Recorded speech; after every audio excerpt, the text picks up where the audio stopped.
I said to myself, all right, what if I just embrace plant food only until I'm off my medication? I had no idea how long it was going to take. No idea. Could be a year, could be 2 years, could be longer. But I made the commitment that I'm going to do it.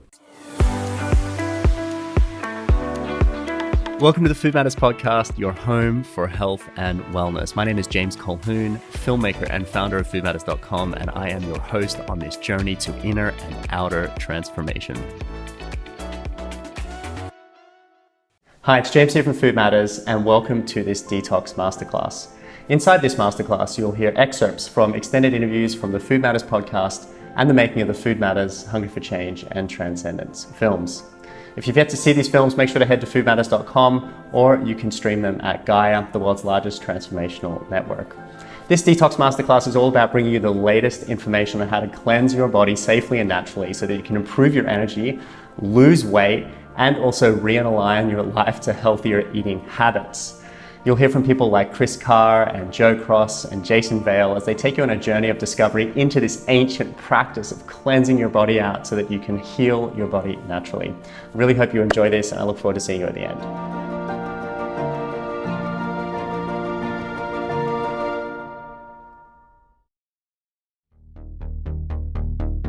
I got to this point where I was 40 years of age. I was fat, sick, and nearly dead.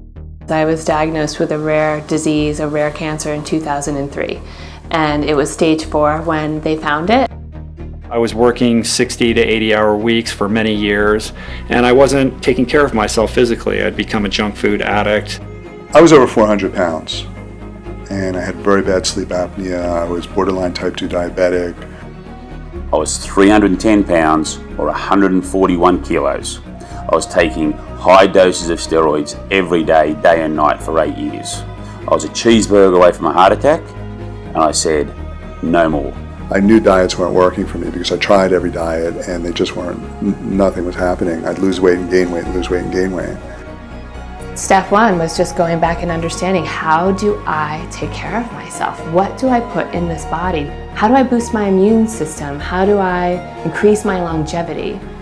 I just needed to do something extreme to kind of reframe my relationship with food. And so I decided I was never going to diet again, but I was going to try to figure out why my body wanted to be fat in the first place and what I could do to get it to want to be thin. The first thing that I did was a 7-day fruit and vegetable juice cleanse. That was something that would kind of shock me out of my habits.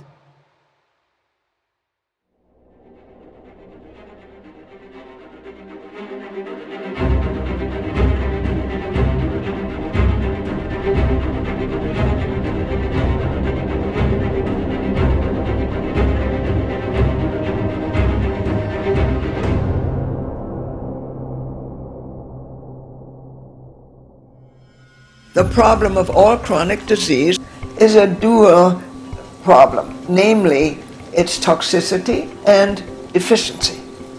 And one of the major problems is, of course, the soil and what we do to the soil and the air and the water and everything we take in, our food. Because with all these pesticides and chemicals and sprays and all of that, the food is not healthy and it's deficient. So we can't help but be deficient and toxic. We're literally swimming in toxins. I read an article, there's 20 different toxins in bread, 20 different sprays and chemicals and pesticides and herbicides and fungicides, 20 different ones from the seed to the actual bread that we're eating. And there's toxins in the plastics, and every year there's 3,000 new toxins that are invented. We're swimming in toxins. The problem of toxicity is way more than just the chemicals around. It's a problem of lifestyle, it's a problem of habits, it's a problem of man having separated himself and herself from the way that nature designed things to do. So while naturally alcohol and cigarettes and all these things are very serious, damaging to the body, it isn't only that. It starts with the soil and therefore with the basic foods we start to eat as small children and that mothers eat while they're pregnant, and the toxins that go into the system. These chemicals, as they go into your blood, first they kill the good bacteria in your gut and they damage the gut wall, irritate the immune system, 80% of which is around your gut. They also deplete the nervous system, the brain around your gut. We have a brain around the gut that is bigger in size and way bigger in activity than the brain in your skull. And at any given time, for a healthy person, the brain in your gut should be producing about 90% of your serotonin. And this production is damaged, is hindered by all these chemicals. But that is not where the damage of these chemicals stopped. These chemicals then go circulate in your blood. Many of them are irritant, they're oxidant. That's why antioxidants are so good during cleansing and detoxification and in life in general. And they irritate the tissues. And the body has two ways of defending itself, which are generic ways. One of them is the body produces mucus to coat these chemicals so that they buffer the irritation, or it retains and even generates more fat.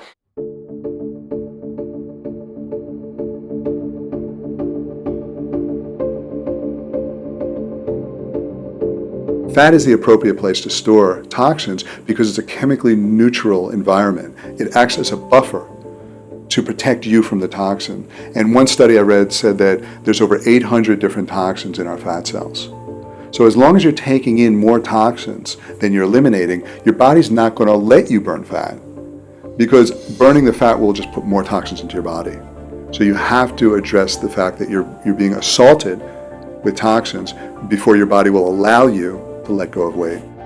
Now, if you just sweat it off and force the body into burning fat without creating the conditions for the body to be able to cleanse and detoxify and neutralize and make these chemicals water soluble so that it can be sweated off and peed off.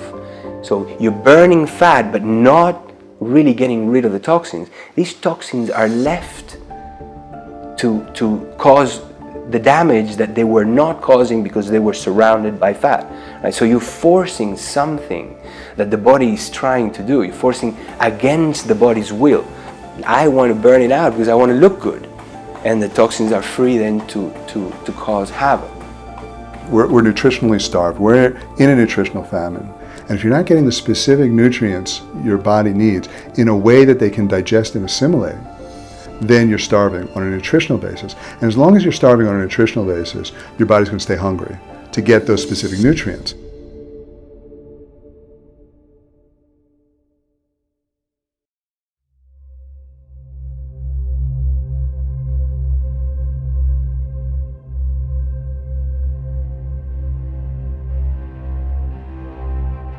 The problem is that we are not eating food anymore. We are eating food like products, and they are adorned. They are made look better and smell better and be presented so that people are attracted to them. And not only that, they are also made so that they can have a long shelf life.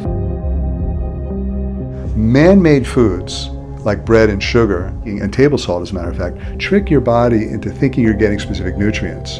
And so your body stays hungry for them, but then the cells don't get nourished. And as long as the cells aren't getting nourished, you're starving on a cellular level. And in food processing, they don't just heat the food, but they add emulsifiers and dyes and flavor enhancers and all kinds of chemicals. Something like 10,000 chemicals that are approved by our FDA, the Food and Drug Administration, as being safe. None of them are safe. There is no such thing. So toxicity is going up, but the function of the detoxification systems is going down. Because as we eat more, there is less detoxification happening. So this is an evolutionary glitch, because it should be the other way around. As toxicity increases, our detox systems should be allowed and supported. And this is completely the contrary. These toxins, when you stop pushing them into the system, start to come out. And actually, if you now only change your diet to the point of eating all organic, you are releasing all these poisons. They go into the bloodstream and into the liver. And unless you help the liver get rid of it, you can cause new damage. It's a mistake. It's a half a therapy. The other half of the therapy is detoxify. And coming back to the original cause of all disease, toxicity and deficiency, we have to detoxify and replenish. We have to deal with both these problems.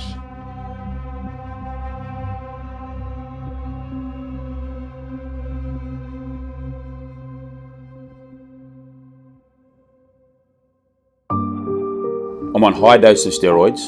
I'm on medication night and day. I'm 100 pounds or 45, 50 kilos overweight.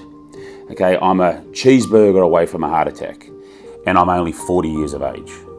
And I remember when I was a kid, like hearing about my mates' dads having a heart attack, and they were in their 40s, and I thought, gee, that's old. But here was I, all of a sudden hitting 40, and I was like, I'm part of that group. My body gave up. It gave up to the pressure of what I was putting it under. And when I talk about the pressure I was putting under, it was like lack of sleep, poor diet, too much alcohol, smoking, no exercise. I mean, you know, you throw everything in, I had it all. And essentially what happened is that I ended up with an autoimmune disease, a chronic condition called urticaria, which is it's like a chronic rash. It's like hives, and it was induced by touch. So any kind of touch, any kind of pressure on my body, and I would swell up. I looked like the Elephant Man. And so when I went to the doctors to get this looked at, they gave me some pills, and all of a sudden within 4 or 5 hours, everything was good as gold. And I thought, here we go, isn't it great to be alive in this modern world of medicine where they can give you a pill and you're healed? Well, obviously, I wasn't healed. All they were doing was giving me a high dose of prednisone, a powerful steroid, to mask the actual symptoms of my condition. I was diagnosed with a rare disease, a rare cancer in 2003. And it was stage 4 when they found it, and I was told that there was no cure and there was no treatment. So basically no treatment means no chemo, no radiation, no surgery. And the first person that I spoke to, the first oncologist rather, suggested that I get a triple organ transplant. So taking out both of my lungs and my liver and putting somebody else's in. And I didn't know much at the time, but I knew that was not a really good idea. I was a corporate lawyer, doing my best to climb that ladder towards the American dream. And I think that I had spent the better part of my life chasing that American dream without ever really mindfully thinking about what I wanted to do with my life. And I'm a very persistent, diligent, hardworking individual, and I have a history of addiction and alcoholism. And I'd gotten sober at 31, and in the wake of that experience, having sort of decimated my life, I was very intent on rebuilding and repairing it and kind of getting back on track. I was covered from head to foot, literally, in a skin disorder called psoriasis. I mean, to the point, it's hard to imagine now, of course, because my skin is very, very clear, but I couldn't even wear a pair of jeans, otherwise my skin would crack. It was to that extent. In fact, it was hard to find clear patches of skin. It covered my neck, all of my face, and it was hard to live with because people didn't really understand the condition, and even today they don't. I also had quite bad eczema. Eczema and psoriasis are seen as different kind of diseases, if you will, and that covered the back of my knees more than anything else. The challenge that I had with that was the body tends to repair a lot quicker overnight than when you're running around during the day. So I would sometimes sleep and my knees would kind of curl, and then unfortunately that would heal over during the night. So I'd wake up in the morning and straighten my leg and it would just crack and pus. I was working 60 to 80 hour weeks for many years, and I wasn't taking care of myself physically. I'd become a junk food addict. And so by the time I was 39, I was 50 pounds overweight. I was never morbidly obese. I was just kind of like a chunky guy, a guy who looks like he's probably spending too much time riding elevators and working in an office. And it all caught up to me shortly before my 40th birthday. I think beyond kind of just being overweight and not treating myself very kindly, I was also very depressed. I was unenthusiastic about this path in life that I thought that I had chosen, but I feel like now in retrospect chose me more than I chose it. And so I was having there was a lot of confusion in my life about what I was doing. I was sort of in free fall, and that collided with the health scare late one evening as I was making my way up a simple flight of stairs where I literally had to pause. I was so winded, I could not complete just a simple flight of stairs without taking a break. And I had tightness in my chest and shortness of breath and sweat on my brow and really like fear in my heart that I was on the precipice of having a heart incident. I mean, I didn't help myself, of course, because I was a heavy smoker. I would smoke anything from 40 to 60 cigarettes every single day. I was also a very heavy drinker.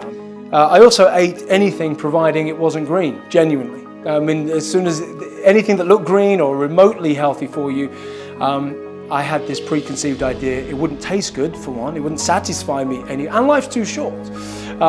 So that combination, the whole thing combined, led me to eventually do something about my condition. As I went on the journey looking for the doctor who would know the most about my disease, I met different people along the way, and I was given the expiration date by one person, and then finally I found a great oncologist that I could work with, and he and I decided not to do anything because I'm lucky in one sense, even though my disease is advanced, it's a stage 4 cancer, it's sort of chronic and it's currently stable. So we decided to watch and wait for cancer to make the first move.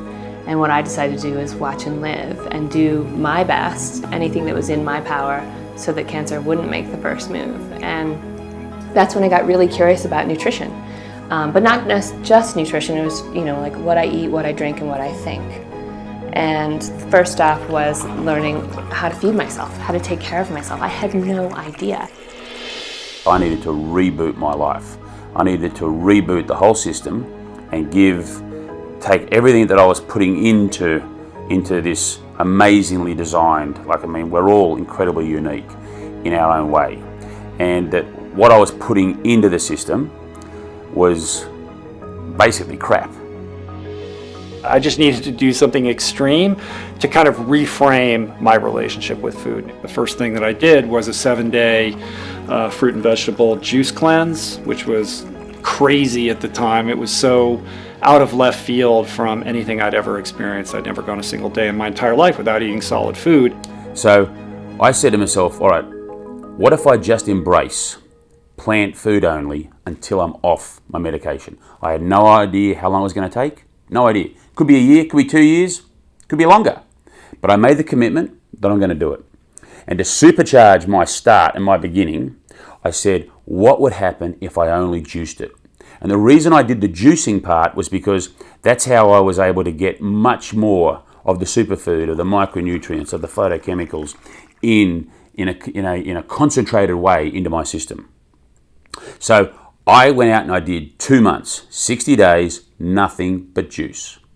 Then it took me another 3 months of only eating plant food. And I took my steroid dosage down to 0. That was 3.5 years ago, and I haven't had a pill since.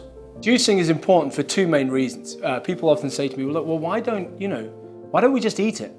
That's a good question, first of all. Why don't we just eat it? We don't. So that's the first thing to address. The point is that most people don't consume enough raw fruits and vegetables in a spectrum of colors. So that's the number one. Secondly, most people are overfed and they're undernourished. And their digestive system is beaten up over years and years and years of trying to digest, extract the nutrients and dispose of the waste of the wrong kind of foods. And so you have 30 footworth from the intestinal tract, and a lot of that now has got literally, crap, if you will, stuck to it. So when people say, hey, you're full of man, and often they really are literally full of it. And it affects the way they think. It affects everything about you. When you feel light, you feel kind of good. But if you've got all that blockage and your cells are crying out for genuine vitamins, minerals, macro and micronutrients, and what's coming in are not the things it's asking for, it will turn, because it's an ingenious survival machine, it will turn it into usable fuel, but at what cost to the body? Moreover, though, it hasn't been fed efficiently. So what will happen is, although you feel bloated, you can feel hungry at the same time as feeling bloated. And that's why you can't really understand it, or the average person. How come I'm still hungry is a question that people keep on asking themselves. I should be full, I'm obese, I'm overweight. And it's not just because the stomach has expanded, you need to fill the stomach. It is because the nutrients contained in those kind of foods are lacking. We crave processed foods and fast foods because they're high in sugar, they're high in fat, and they're high in salt. And a lot of them are genetically manipulated, you know. They're addictive for a reason, and they're not real foods. And I think that what's important to understand is that if it's not made in a garden, it's probably something that you should stay away from. And until you give the body what it fundamentally requires, it will keep sending signals to the brain saying that I'm hungry. So what I found was, when I lived on, I lived on nothing but juice for a long time. But raw food diet, if you will, or a majority, you find that after a very short period of time, and the biggest question that people ask me more than anything, how come I wasn't hungry? I was on juices for 7 days, hungry for the first 2 or 3 days. That was withdrawal from the drug-like food. Once that was gone and they had a genuine hunger, then it became very easy. But what's really interesting about a nutrient-dense diet is you get full, as opposed to a diet that's full of low-fat foods, fake foods, all of the fake sweeteners and all of that kind of stuff. You don't feel full. The satiation button doesn't get hit. So you keep going for more and more and more, this endless hunger that will never be met. It's the ultimate fast food. People say, I want a fast food diet, get juicing. Because if you think the average dinner will take anything from 4 to 16 hours to leave the stomach and the body try and digest it, freshly extracted juice is the 15-minute nutrient express to health. That's what it is. It goes into your stomach, requires 15 minutes into your cells. And also, let's be fair, you will consume far more raw, fresh vegetables, the kind of vegetables you wouldn't ordinarily eat. Brussels sprouts, for example, I hate them. Some people like them. They've got an natural insulin regulator, very good for diabetes as an example. Juiced, mixed with a little bit of apple, a little bit of pineapple, a little bit of lime. You can jazz up some of these juices so they taste divine. Instead of drinking things like soda and energy drinks and a lot of caffeine, certainly coffee, which is America's favorite drink, and alcohol and whatnot, I'm making green juices every day, and I'm getting them once a day, twice a day, and that is giving me real energy. Over that 7-day period, I can remember lying on the couch, being listless and sweating and thinking, how am I going to make it through the day? But the remarkable thing is that at the end of that 1-week period, I felt completely revitalized. I had a resurgence of vitality and energy and mental clarity that I hadn't experienced since I was a young person. And it made it very clear to me just how potent the foods that we're taking into our body are, and the relationship to how we feel and how we behave and how we think and how we interact with others.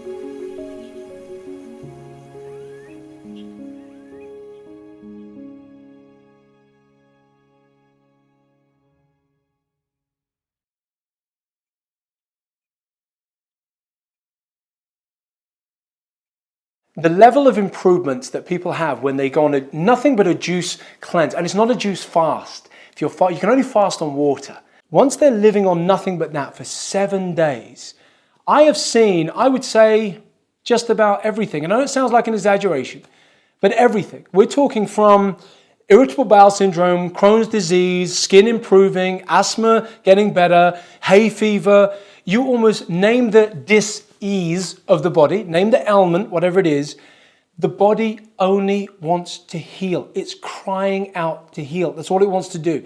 It wants to naturally detoxify. Only the body can detoxify itself, providing there's no toxicity coming in. Otherwise, there's a little backlog.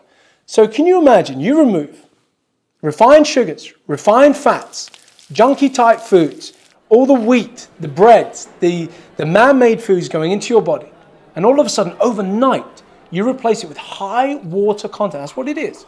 Pure high water content, organic, rich, mineral, vitamin-rich fuel going into every single cell of your body in the most easy to digest and absorb form, and with a spectrum of colors, with everything the body requires, what do you think the body's going to do? It's not going to reject this at all. It's going to look and say, now I'm on board. Now you're good to me, let me shine for you.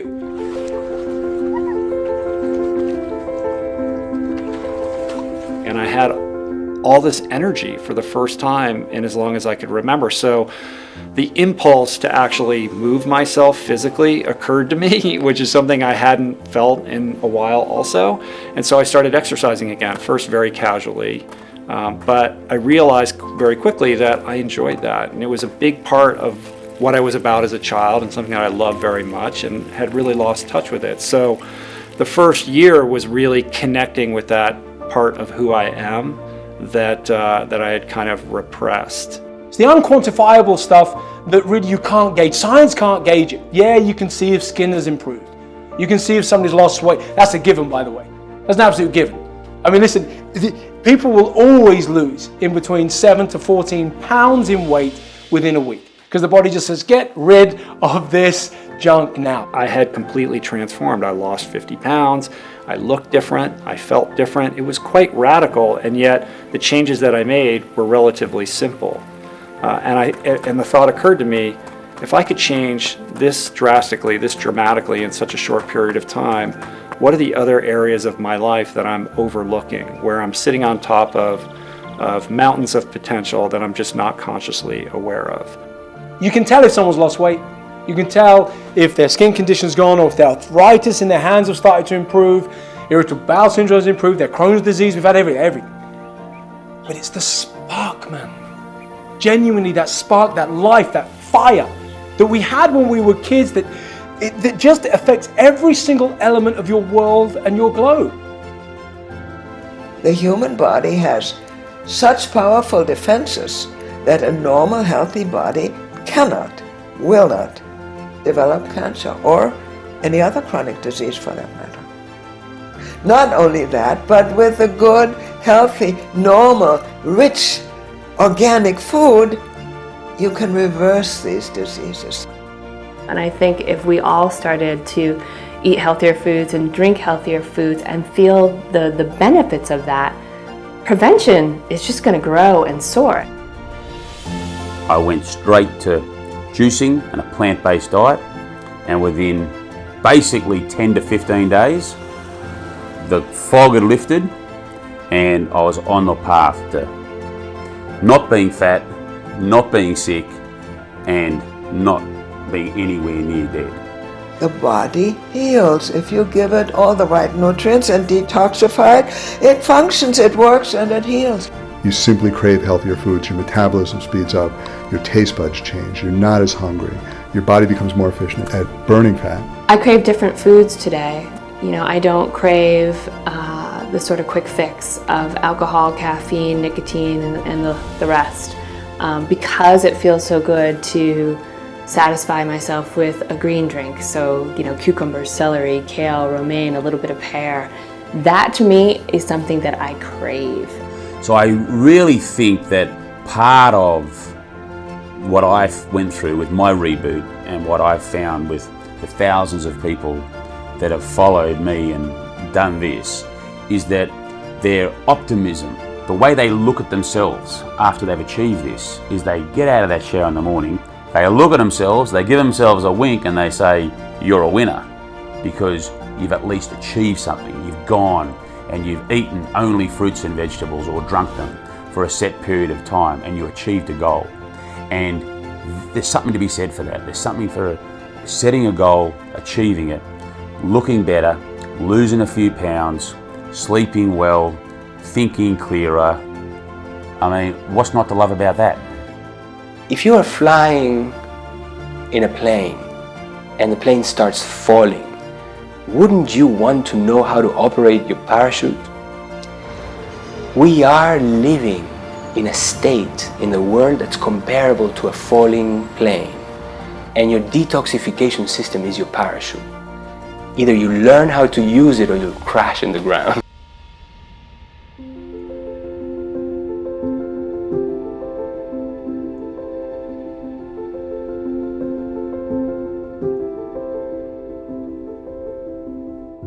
I really hope you enjoyed this detox masterclass. If you're interested in joining us for a juice detox, make sure to click on the link below so you can find out more about joining myself and the Food Matters community. This is a practice that I take once or twice a year to help cleanse my body and heal my body naturally, and I love it personally, and I know that thousands of the Food Matters community have also completed this with me, and I look forward to seeing you there.